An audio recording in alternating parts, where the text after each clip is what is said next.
Oui, c'est concernant les pressions que vous avez évoquées sur la presse privée. Donc, on aimerait bien connaître les détails de ce que vous voulez entendre. Absolument. Bon, on voit ces derniers temps un très grand mouvement dans tout ce qui est presse et audiovisuel. On a vu l'éclosion d'un certain nombre de chaînes télévisées avec des capitaux douteux qui font du matin au soir l'apologie de ce régime. Mais ensuite, on voit petit à petit le grignotage des libertés d'expression dans la presse. Plusieurs journaux, je n'ai pas à les nommer, mais les journaux les plus importants dans le pays subissent des pressions directes par l'interdiction de la publicité. J'ai appris que plusieurs journaux ont dû même se séparer de beaucoup de correspondants parce qu'ils ne peuvent plus les entretenir. D'autres journaux sont en train de diminuer leur budget et je pense qu'il y a l'épée de Damoclès sur leur tête.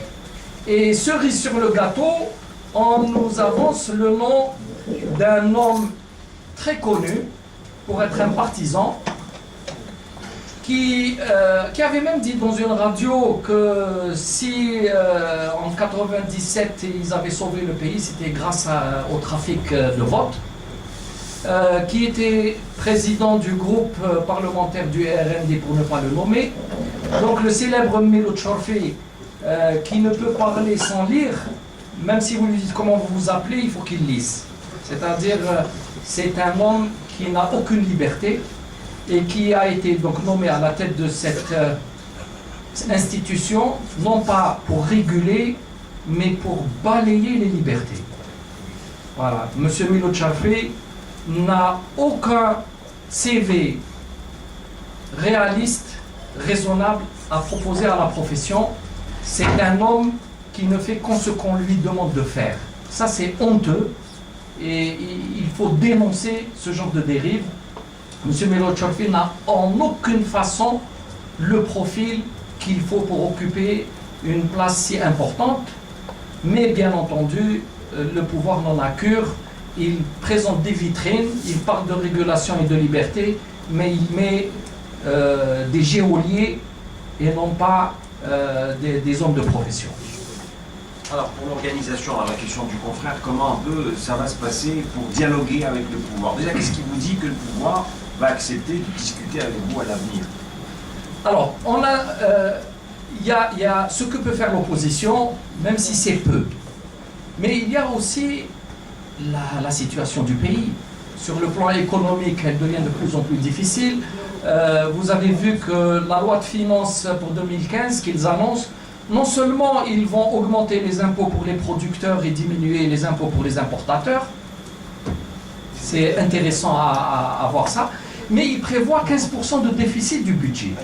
Lorsqu'on sait que l'Algérie fonctionne avec un budget à plus de 70% qui provient de la fiscalité pétrolière, lorsqu'on sait que 98% de nos ressources des devises viennent du pétrole, lorsque l'on sait que nous sommes devenus dépendants à 70% au moins pour notre alimentation de l'importation, lorsqu'on sait, là dernièrement le chiffre était apparu, 94% de nos besoins en textile sont importés, on ne peut plus s'habiller soi-même, lorsque l'on sait que même la récolte de blé a diminué de 50% par rapport à il y a 3 ans, puisqu'on est passé de 61 millions de quintaux à 34 millions de quintaux cette année, malgré les immenses dépenses qui ont été faites au nom du développement de l'agriculture, et je pense que certains du pouvoir savent très bien de quoi je parle, puisque leur nom a très bien circulé dans les histoires de fonds d'aide dans l'agriculture. Alors lorsqu'on voit tous ces problèmes-là, on ne peut que s'attendre à des difficultés à venir. Rajoutez à cela que le prix du baril du pétrole est maintenant aux alentours de, il me semble, 92 ou 93 dollars le baril. Il était à plus de 110 il y a 2 ou 3 mois. Et rajoutez à cela, à cerise sur le gâteau, la vacuité de la présidence de la République. Le président n'est plus là. Donc qu'est-ce qui va se passer dans les faits? Ou bien on fait semblant qu'il n'y a rien, que le président est là et on laisse le pays se déliter. Il va se démembrer parce qu'autour du président, il n'y a pas un vrai parti politique, il n'y a plus d'institution. Vous avez vu la dernière élection du bureau de l'APN. Les gens du FLN, entre eux, se sont battus. Voilà, c'est l'image qu'on offre. Donc, on se demande comment des gens qui se battent entre eux se retrouvent dans une institution qui représente l'Algérie. Est-ce que c'est un ring? Alors, tout ça va entraîner soit la situation reste telle qu'elle et elle va se déliter. Le terrorisme va augmenter, les grèves vont perler par-ci par-là, des émeutes, etc. Et on rentre dans un engrenage ingérable. Ou alors, il y aura quelque chose. Ce quelque chose, qu'est-ce que ça peut être? Ou bien, on va aller vers l'application de l'article 88. Parce qu'il faut bien s'en sortir.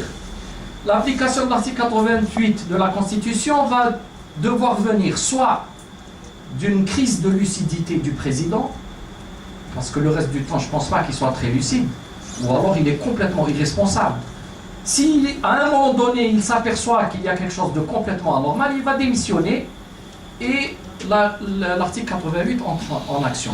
Ou alors, mais là il y a peu de chance, parce que M. Morad Medelsi, qui est connu comme étant l'homme le moins intelligent d'Algérie, puisque c'est lui-même qui le dit, je ne pense pas qu'il réagira. M. Medelsi attend comme il a fait les instructions, donc lui il ne bougera pas. Donc l'article, sauf bien entendu si François Hollande le demande, peut-être que M. Bouteflika acceptera à ce moment-là d'appliquer le 88. Il y a peu de chances qu'on aille vers le 88,